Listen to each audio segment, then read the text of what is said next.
Қостанай облысында 5000-нан астам адам салық декларацияларын тапсырмаған. Олардың жартысы жеке кәсіпкерлер мен олардың жұбайлары.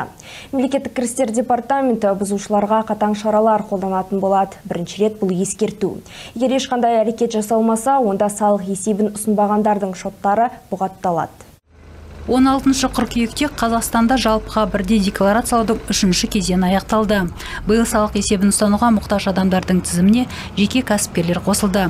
Декларацияны ұсынбаған салық төлеушілерге хабарламалар жіберілді. Олар бұзушылықты 30 жұмыс күні ішінде жою керек.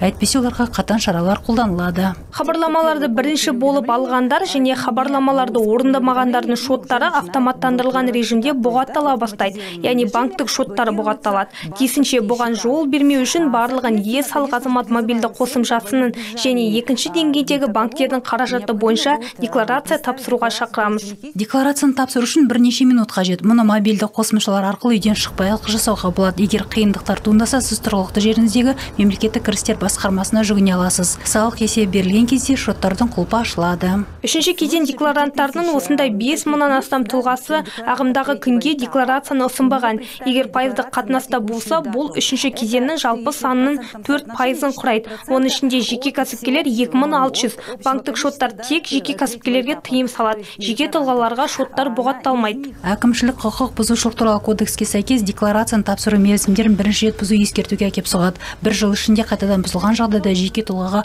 15 айлық есептік көрсеткіш немесе 55 мың теңге мөлшерінде айыппұл түрінде әкімшілік жауапкершілікке тартылады.